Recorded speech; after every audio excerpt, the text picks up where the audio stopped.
বন্ধুগণ, এই যে সুন্দর দৃশ্যটি দেখতে পাচ্ছেন, এটি হলো উত্তরা সেক্টর ৪ কবরস্থান।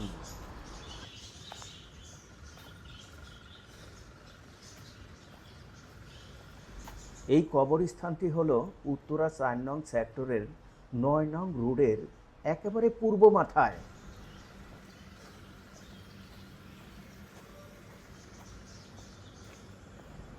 এই যে রুট দিয়ে হেঁটে যাচ্ছি, এটি হলো কবরস্থানের একেবারে পূর্ব পাশে ঘেঁষেই রুট দিয়ে আমি হেঁটে যাচ্ছি। একেবারে কবরস্থানের দক্ষিণ মাথা পর্যন্ত যাব। সাথেই থাকুন বন্ধুগণ।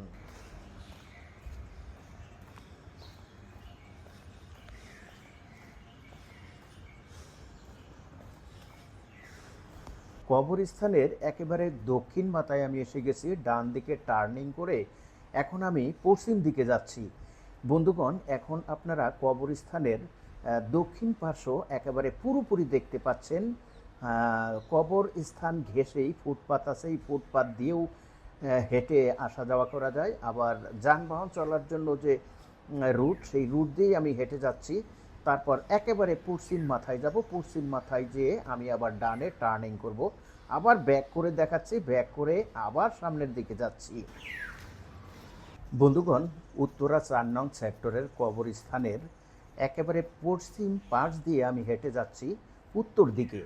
এখন কবরস্থানের পশ্চিম পার্শ্বটা পুরোপুরি দেখতে পাচ্ছেন। একইভাবে দেখা যায় এখানেও ফুটপাত আছে একেবারে কবর ঘেঁষে।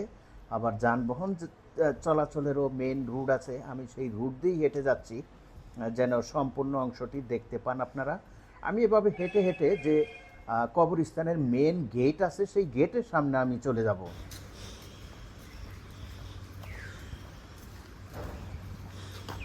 বন্ধুগণ, আমি এখন এই কবরস্থানের একেবারে ফ্রন্ট সাইডে আছি, যেই সাইডে সাধারণত গেট আছে, এবং এখানেই যে গেট আছে, গেটটা এখন বন্ধ। এই গেট দিয়ে মৃত ব্যক্তিকে দাফন কাফনের জন্য ভিতরে প্রবেশ করানো হয়।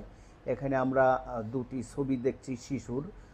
তারা এই যে কিছুদিন আগে যে আন্দোলন হয়েছে, সেই আন্দোলনে এরা শহীদ হয়েছেন, গুলি লেগেছিল তাদের।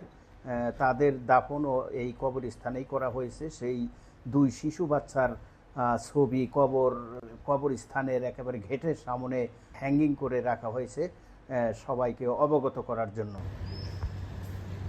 বন্ধুগণ, এই যে রুটটি দেখতে পাচ্ছেন, এটি হলো ৪ নং সেক্টরের ৯ নং রুট, কবরস্থানের একেবারে ফ্রন্ট সাইডে।